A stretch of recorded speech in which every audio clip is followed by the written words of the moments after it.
The car I'm reviewing today is actually a car I made so many videos on the past year here on the channel, and may just be the most tested car on my channel the past 12 months. But you may be thinking, hey Chris, what are you talking about? You haven't made that many videos on the Zeekr 001. You're correct, but underneath, this is basically a Polestar 4, or let me correct myself there. The Polestar 4 is basically a Zeekr 001 because when Polestar went to develop the 4, they took this car, Zeekr 001, gave it a Polestar exterior and an interior. But when you look at the battery pack, the drivetrain, the interior tech, the tech underneath the skin, the suspension, the chassis, and all of that, it's basically identical to this car, but tuned differently and developed different places. But I want to answer a question in today's video. Is there really room for this and the Polestar 4, and which is better, the 001 or the Polestar 4? And also, what exactly are Geely Group doing? Are they trying to become a new Volkswagen Group with the Zeekr brand, Lynk & Co, Volvo, Polestar, and other brands under their umbrella? Because, to be honest, I think it's a little bit confusing what they are doing with their brand. So without further ado, let's jump into this review and try to answer those questions. I really like the way the 001 looks, and in my opinion, this is what Polestar should have done with the 4. Make it a practical wagon. The front of the 001 is its best angle, looking kind of like a Fisker Karma. So with a sleek front, a sleek profile, and a sleek rear end, I think Zeekr have made a very handsome car indeed.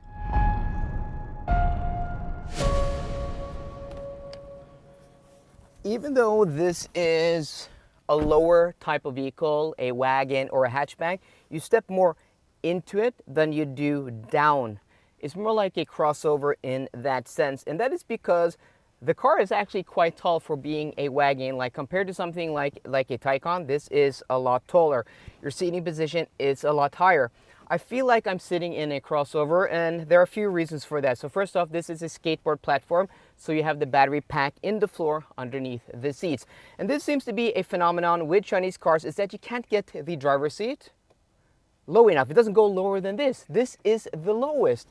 And I like to sit low, but the steering wheel also is kind of high. This is at its lowest. So it's really weird. I can't get, the wheel lower or the seat lower. So actually I find myself, now the seat controls start working. Yep, so the seat controls start working. Can I restore back to where it was? Okay, there we go. Yeah, so the seat control isn't working. We're going to get back to that later. But the driving position is nice, but I wish I could just get a little bit lower. And as I said, this seems to be a phenomenon with the Chinese cars I've driven, that you can't get the seat low enough. That doesn't seem to be a problem with any of the European cars. And that is just, my observation after having tested so many cars here on the channel the past 2 years. So let's get to some of the good with this interior. It's roomy, it's spacious, materials are phenomenal. It is actually a beautiful, beautiful interior with these copper colored accents throughout the cabin. It's just a special place to spend time. I really like it. So you have this wetsuit type of material, which is stitched here on the center console. You have the same material stitched on the dashboard and on top of the doors, here on the armrest, on the door, and also here on the center console. It's just a really high quality interior. You also have this microfiber type of material here on the dashboard and on the headliner and on the sun visors and even on the B-pillar, and even low down on the B-pillar where your elbows hit the B-pillar. It is an impressively high quality interior. You have these really nice stock. You have a stock for your blinkers, for your wipers, and I just like the functionality of the stocks. You also have really nice window buttons. Overall, really high quality. Gear selector down here feels a nice high quality, and also a volume knob that just falls there at your fingertips. But the placement could be better because if you have a beverage here, you kind of have to reach your arm around, which isn't the most practical. And also the Yamaha sound system in this car, probably the best sound system at this price point in any car. Then we have the negatives about the interior. Well, you have a few scratchy, plastics down low in the cabin, but I'm not going to complain because the rest of the interior is so nice. But the worst thing is related to the seat controls, is that these touch capacitive buttons are probably the worst touch capacitive buttons ever. I mean, I would welcome Volkswagen ID infotainment touch buttons that were terrible like 4 or 5 years ago instead of this, because this just never works. And also, there's a D-pad here and a D-pad there. This adjusts your media and your volume, and this does your ADAS functionality, your adaptive cruise and stuff like that. But there's supposed to be 4 directions here, and they aren't marked. And you're saying like, okay, in the Polestar 4 you have the same, but that button panel is kind of like a pyramid, so it's easy to place where you're pressing. Though you're not always able to hit exactly, though the car registers a hit, it doesn't always translate into actually the car doing anything. But here, most of the time, nothing happens. And the real problem is that the D-pad panel here is completely flat. That's one thing. It's also a lot smaller. And there are no errors. There's no way to know if you're hitting it right. Because if I press here, I get haptic feedback that I pressed the button. But if I press here, I get the same haptic feedback. If I press here, I get the same haptic feedback. It doesn't matter where I press on this panel, it's always going to give me feedback that I press the button. But there's no difference in if I press the button correctly or wrongly. In practice, it just doesn't work most of the times. Like in my long trip test, using the adaptive cruise control here, trying to increase or decrease the speed, going into a new, speed limit, I just found myself pressing and pressing and pressing, and sometimes it would take like 2 or 3 presses and then it would register. But other times I could press like 10 times or for infinity, just trying to like millimeter move my way left or right, finding out where am I supposed to press, and wouldn't register. So I think it's a deeper problem with this just not working at all, which you can see, oh, now the seat controls work, which is funny. And also the infotainment system. This has to be one of the worst infotainment systems I've ever used. The layout in of itself, not very intuitive, cumbersome to use, and there's a lot of, diving deep into menus to do simple functions. But the worst thing, I think is bound to whatever is wrong with this, is that the responsiveness. There it's nice, but most of the time it just doesn't register a lot of the clicks or the hits. And you'll get that same audible cue. Now it works fine. But like there, it said click. Yeah, it's just very frustrating to use. So the software part of this car, all of, which is supposed to be so modern and cool and advanced, that doesn't work, which is so essential for the user experience. So again, like with the front seats, you actually step more into the car than down in it. And I have to say, like, the seating in the rear is more like stadium seating, more than I can remember from the Polestar 4. And that's a benefit, because you have really nice visibility out of, the side windows and the front windows. And also I feel like I'm not sitting as low as I am with the Polestar 4, but still I'm not sitting high enough, because like I'm halfway here with my hand before I'm actually, my thigh is down on the seat, and that is due to that really high floor where you just feel like your knees are high. You can see how high they are here, and even though there is plenty of knee room, I'm sitting at an awkward angle, so it's just not that comfortable. And also, like, I have this seat, as I said, set to my driving position. I like to sit low, and there's no room for my feet underneath the front seat. So it's less than ideal, but at least there's decent headroom. And also you have this really nice armrest here, storage here, and also the rear seat is reclinable. So you can put it up like that, and you can also recline it, which is nice.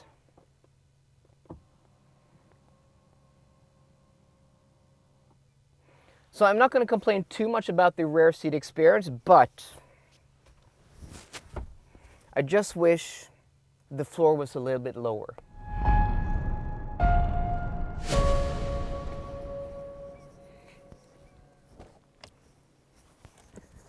The 001 has one of these proximity keys, so when you walk up to the vehicle, it actually unlocks the car, and when you walk away from it, it should lock the car. And these don't always work, especially on this platform. I had so many issues with this, the Polestar 4, etc. So this has buttons, at least, unlike the Polestar 3 and the Polestar 4, where you can actually lock and unlock it if the proximity key doesn't register the car or the opposite, which is nice. But also that hasn't always worked. So it's strange that that has also been an issue, that there is reliability issues with this platform and these keys. It's just really, really weird. So when you step into the car, it also turns on automatically. That is actually really nice. You have your gear selector down here.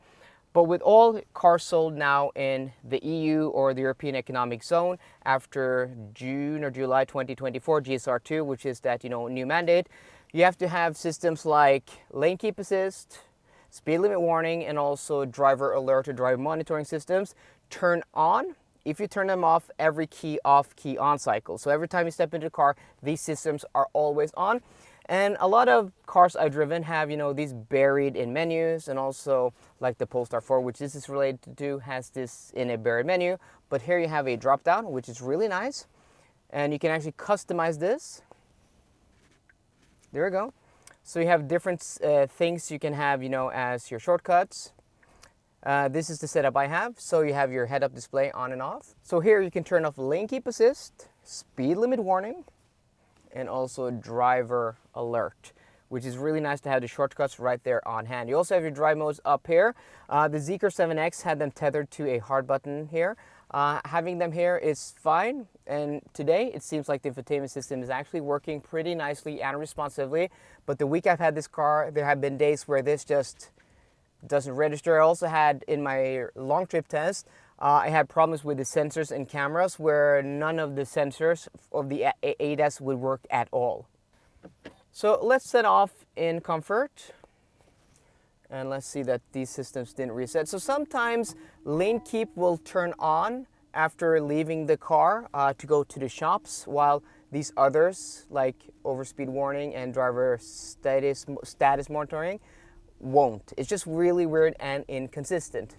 So this car is on 4-corner air suspension and also on 22-inch wheels. We're riding on Nokia and Hakkapeliitta R5 EV studless winter tires. So now that it is, April, we're in the switchover season. But what you're going to experience with these tires, especially now that it's warm, is that they're actually really, really quiet, but also soft. So I've done measurements with this car in my range test, measuring road noise, and it's actually very, very quiet. But once on summer tires, that may actually be different, because I drove the 7X on Continental summer tires, and that's actually quite noisy, especially compared to this car, because I had that car for like a few hours the same time I had this.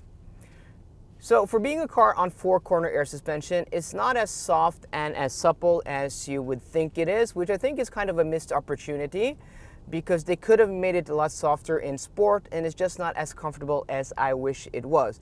And also, this may not be the longest car, but it does feel like one of the widest cars. It feels even wider than the Polestar 4, which is something I talked about when I was in Spain for a week, driving that car, and especially on the roads in Madrid. The Polestar 4 felt so wide, wider than the Polestar 3, because I think it is like the chassis is wider. And this being based on the Polestar 4, it is pretty much the same. It does feel very wide, especially when parking. And that is absolutely something to consider, because you're not necessarily getting that much out of a wide car, right? You're not getting leg room, you're not getting, trunk room. Yes, you're getting more width in the cabin, but this just feels big enough. It even feels too big. So if you live in a place with narrow roads, this may not be the best for you. So this car on 22-inch wheels, I mean, it rides nicely, but I just wish it had a little bit more softness and suppleness. And also being in comfort mode, throttle calibration is fine for the most part. I mean, it's kind of slow to pick up speed sometimes. But the worst thing is that if you come to a junction like this, let's say you're here, you want to brake, and then there's a car, and then there's a gap, right? Look at that. That was an insane amount of lag. Let's do that again. So you're coming to a junction, you're slowing down, but you're not coming to a complete stop. You're like down there 20, and then you put your foot to the floor. Like getting those small gaps while going into a roundabout and stuff like that, which you do all the time here in Europe. You pull up to a roundabout and okay, you let a car pass, and then there's another car and you just want to, get into that gap. The whole point of an electric car and electric drivetrain, there's like a second or two delay, which is insane. You can mitigate that by putting the car into sport mode. So now we're in sport, and then, well, there's still a delay. But the thing about sport mode in this car is that I think it also, makes the suspension a little bit, it stiffens up the dampers, right? So it makes the ride a little bit, yeah, a lot of bit stiffer. But also the throttle calibration is so sensitive. Yes, it is super quick, like pressing on the throttle. It picks up speed insanely fast for being a car with only 544 horsepower. It has to be one of the fastest 544 horsepower EVs I've ever tested. But it's so sensitive, like throttle tip in, just moving my toe a little bit. It's just too sensitive for normal driving. I wish there was just something in between. You can go into individual mode, but you can't, do a throttle calibration, which is somewhere in between here. But even in sport mode, let's get down to like 20, and then, yeah, so it's not as bad as in comfort. It's really bad. And then you imagine in eco mode, it's just almost impossible to drive smoothly, right? Yeah, then you have slow pickup. Yes, I would never drive in eco mode except for a range test, trying to get the most range out of one of these. So steering kind of lifeless, but it is very direct, and unlike the 7X where it got unnecessarily heavy at speed on center, this isn't. This is, light off on center and just waits up off center, which is what it's supposed to do. It makes the car really nice to track and easy to track at high speeds and not tiresome to drive over distance on the motorway. But there's one thing I don't like about this car, and that is the one pedal calibration. Like you're going off there, it coasts too long a lot of the time, and then at the end it bites more frequently. Like here, why isn't it like, I went to the throttle, it coasts like for a second or two before it starts biting, and it's just not consistent with what it's supposed to do. It just doesn't feel natural in its action. And also, like, the transition between coasting and one pedal is kind of hard to balance. Like sometimes you feel like you're doing this on that balance. It's just not smooth at all. So there's a lot of, things about this car where the Polestar 4 is a much more refined and a much nicer driving experience. It really shows that the engineers in Gothenburg who have developed, the Polestar 4, the way it drives, they've spent a lot more time than the Chinese have with this. It's a big difference in the way one pedal drive is calibrated, and also throttle is calibrated, steering is calibrated, and also the suspension. Though with the suspension, there is a big difference that is worth mentioning. This has 4-corner air suspension, but no adapted dampers. The Polestar 4 can be optioned with adapted dampers, but no air suspension. At the beginning of the video, I asked 3 questions. So the first question was, is there room for both this and the Polestar 4? And I think to answer that question, yes, there is room for both of these two cars in the marketplace because they are very different. They look very different on the exterior, interiors are also very different, and they drive differently. And also the form factor, this is more like a wagon hatchback, so it is actually very practical, where the Polestar 4, yes, it is marketed as a coupe SUV, but it's basically this car with a less practical boot area. But it looks very distinct, and I really like the look of that car.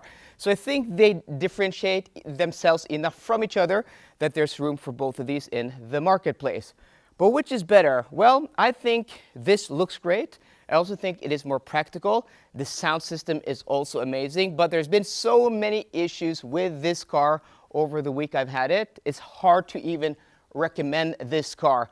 And then we have the Polestar 4, which is the alternative, which is also a car that has been plagued with software issues and glitches since it was launched last fall, and a car I've covered a lot here on the channel.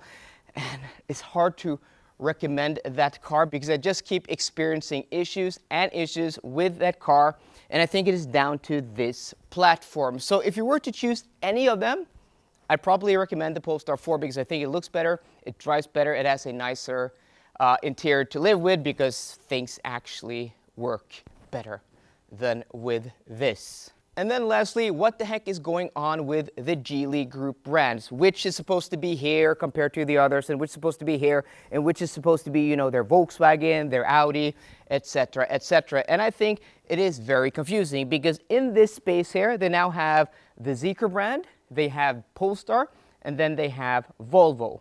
I think Lotus is a lot more clear, and then also their cheaper brands that they don't sell here in Europe, well, it's probably more clear in the Chinese market. But I think they have to distinguish the brands more than they are already.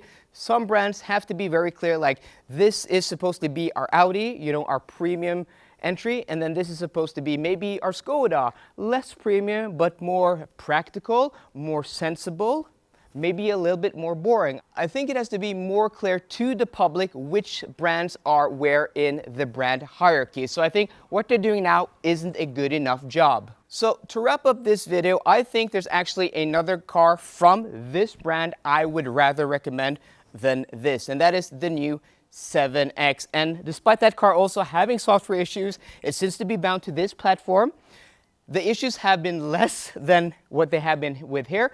And also, that car doesn't have the dumb to capacitive touch buttons. That car has physical buttons, and in the 3 cars I've been testing, those have worked flawlessly. So I say go for that car. It has faster charging. It's probably going to be less efficient because it is an SUV, but it's going to be more comfortable. It's going to have a bigger interior, more boot space, and also it's going to be cheaper. So I think wait for that car. This is a good car. If you want something now, I say go to a Zeekr dealer. Try to get a hefty discount on one of these, because if you can get this at a lower price, it is. I like this car. It's just it has so many issues with things not working. That's my only gripe with it. So guys, let me know what you think about the Zeekr 001 in the comment section down below. So I hope you enjoyed today's video. If you did, please drop me a thumbs up down below. And for more car content, as always, please subscribe. See you guys later. Goodbye.